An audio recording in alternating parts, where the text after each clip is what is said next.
right, welcome back to Slip Joint Display. Today we are looking at knife number 913424. This is the Rivertown sheep herder.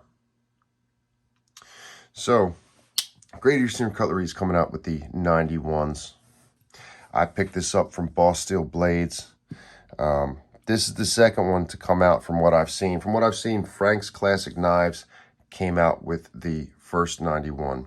Now, the 91 is a large Stockman pattern with 4 sheep's foot blades. That is a busy knife. There is a lot going on there. God, that's beautiful.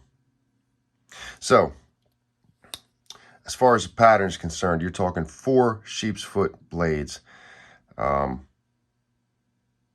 It's redundant, and it's, runs the possibility of turning people off because of that. In finding out the history on this knife, what goes into it is, so in the late 1930s, there was a cutlery company called Western State, and in Boulder, Colorado, there was a large mining industry. The miners put out a demand for a large pocket knife with more than one sheep's foot blade. They wanted multiple sheep's foot blades. The reasoning for that was they used the sheep's foot blades to split dynamite in mining. And so the sheep's foot blades on their knives were always the ones that get worn out first. Western State answered that demand by taking an existing pattern they had. I think it was their number 94, but I'm not 100%. But they large Stockman pattern and just putting 4 sheep's foot blades on it. And what was born was called the dynamite knife. I don't know if that was actually what Western State called the pattern or if that was just common speak, but that was what it was. Great Eastern Cutlery is, releasing that pattern in this number 91. The first ones to come out from Frank's Classic Knives are, I think, labeled the dynamite knife. It even says dynamite on one of the blades. This Rivertown knife is the second release. Now, Great Eastern Cutlery is not going to keep something like dynamite knife through the whole, all the models that they release from it, just like they didn't with the 32 Engineer. So, this second one to come out, the Rivertown sheep herder, the way that's linked in is, you've got 4 sheep's foot blades on this knife. And, what we think about in the community as far as sheep's foot blades go is that they're shaped like a sheep's foot. And that's not really the case. Sheep's foot blades were preferred by livestock, back in the day by farmers and people that had livestock because they were used to trim the hooves of sheep. And because of the shape of the blade, there was less chance of the animal getting stabbed. If you've got a regular blade type here, like a clip point, and you're trying to trim the hooves of an animal that may be moving or kicking around, with that tip on there, there's more chance of the animal getting stabbed. You move down to a sheep's foot and there's just less chance of that. So this was a preferred blade shape for that industry. So if you're, Great Eastern Cutlery and you're putting out a knife with 4 sheep's foot blades on it, there you go. There's the logic. Now, what ties it into the Rivertown knives? I'm not sure. I didn't see anything specific in the history from looking, tying sheep herding to Titty-Ute. Here's your tube, Rivertown sheep herder, Titty-Ute Bridge over the Allegheny.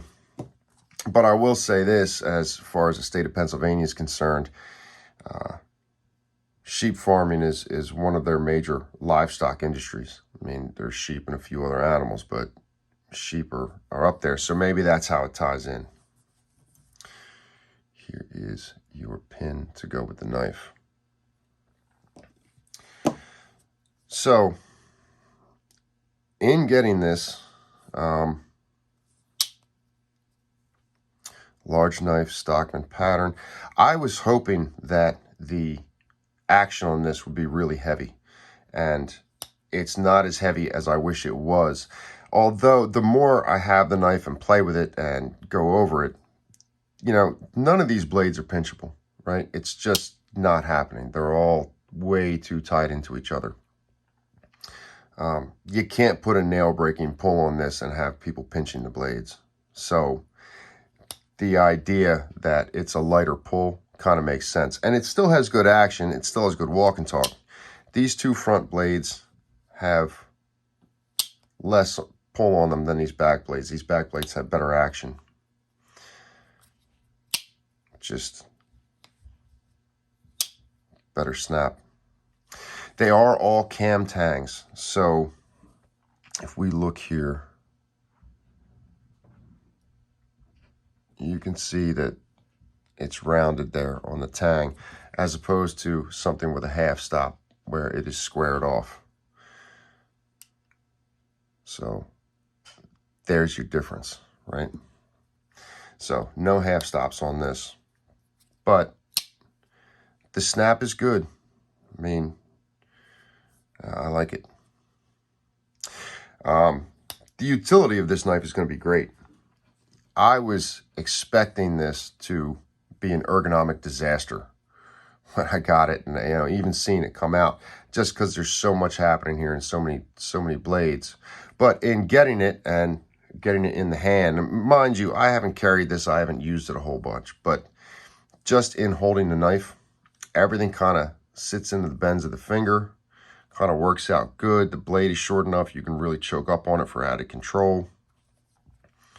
I think it's going to work well. And even looking at the blade sticking off the bottom of the knife, there's a, because of the bend of the pattern, this blade kind of cants forward, kind of sits forward for you. So it should be very good for making cuts. The size of the knife is something. This is a large knife. If we look here, Great Eastern Cutlery, I think, lists this at 4 3/8 closed. And then if you're talking, what are the blades?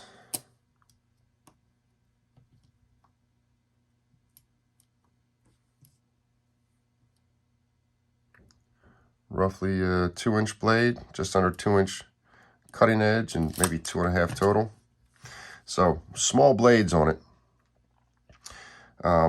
But let's look. This is a 71, right? Most of us are familiar with those in the community. You can see the size there. This is one of the newer 78s. So yeah, this is a big knife. You got a lot going on. Look at those back springs. No gaps you can see. Really good job with it. Everything is really well fitted together. A lot of the Great Eastern Cutleries that I show on here are not brand new. It's interesting the way the light's going over everything with this, because it is brand new. I mean, I just got this in. I just got through the sharpening. The sharpening was interesting. I've done a bit of sharpening in my time, and I will, at times that I'm doing sharpening now, I'll go multiple knives at once and go stone to stone instead of knife to knife. So if I'm sharpening 3 or 4 knives at the same time, I'll start on the coarse stone and do all the knives on the coarse, then move to the medium stone, do all the knives on the medium, then all the knives on the fine, and work my way down through strops. I did the same thing with this, being that it was 4 blades. I will say it was more of a project than I expected it to be. It wasn't bad, just, there's a lot that goes into it. I'll also say, if you're going to do that, you might want to have a plan going into it, because it can get confusing as to where you're at on the knife. I kind of went 1, 2, 3, 4 the whole way through, and I think I'm still might be following that pattern here in the review as far as what I'm opening and when. But the sharpening went well. Everything came up really nice.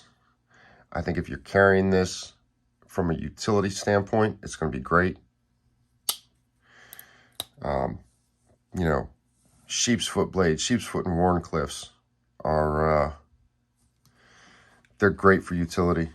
And sheep's foot aren't as delicate as Warncliffes, because they're not as pointy at the tip. There's a reason that when we look at utility knives and X-Acto knives, that kind of thing, they often have something of this shape, razor blade knives. They are very useful. And with these ergos, I think this is going to be great for utility. For me, this would be a secondary carry. You know, it's going to be in the pocket with something else, maybe a single blade 86, something like that, something large enough that it can sit well next to this, and something with belly on it if I need it. But I think this will be good for taking care of all the utility needs I have.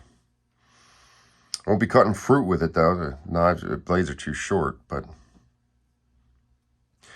yeah, I think it'll work well in carry. It's interesting where they put the shield on this. You've got a lot of bend going on in this knife. If you put it up against the straight edge, you can see. I think maybe that placement was just their best bet for a straightaway. They did good with that shield. Like, the titty-ute is all cut in there. You can feel the titty-ute because it's in the steel, but I don't think you feel the transitions, and these transitions are good. There's no half stops, but at partial opening, you are not flush. Not on any of them. That's all right. Nobody cares about that. If we look, this is pretty good on gaps. Now, there's certainly nothing you can see from the outside, but on the inside, it's just a couple grains of sand. I think that's all that comes up. So they did a good job on it. You know, this is different. I know the guys are passing on this because there's no large main blade, that kind of thing, but this is unusual. If you're walking to a Cabela's or a Bass Pro Shop or even a flea market or a garage sale, you're probably not going to see something like this. I mean, in fact, I thought to myself, if you're around knife people that are, especially older patterns, that kind of thing, and you pull this out, chances are this isn't something that somebody else has on them or has even seen. You're going to have a guy stop and say, wait a second, what is that? Where did you get that? How do you have 4 sheep's foot blades on a large Stockman? It is an interesting choice. You can see that cut swedge opposite the nail nicks. Follows that way on the entire pattern. Yeah, I think they did a good job on these. The Bacote wood looks beautiful. The grain is great. That's going to hold really well. I'm looking forward to carrying this. I'm looking forward to having it in the pocket. I think this is the slip I'm going to use for it. This is an old Northwood slip, but it's big enough that I can handle the knife.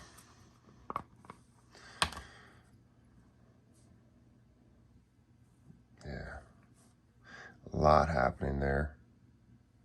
Really put together well. So I'm looking forward to using this, getting carrying with it. Let me know what you think. Is this something that you're gonna chase? Is it something you're gonna pass on? It's a hefty price tag on these. So, and I haven't even seen a production schedule update to see what else is coming. I mean, there's the ones from Frank's Classic Knives and the Bacote wood. I saw the Rivertown coming out, and that's what I went after. I like the Rivertown knives. I like the Bacote wood. So I'm not even sure what's next. But let me know what you think in the comments. Does the redundancy turn you off, or is it something you're looking forward to grabbing? What are your thoughts on it? I wanted to bring it out, have some discussion today with you folks, and I'll see you guys on the next video.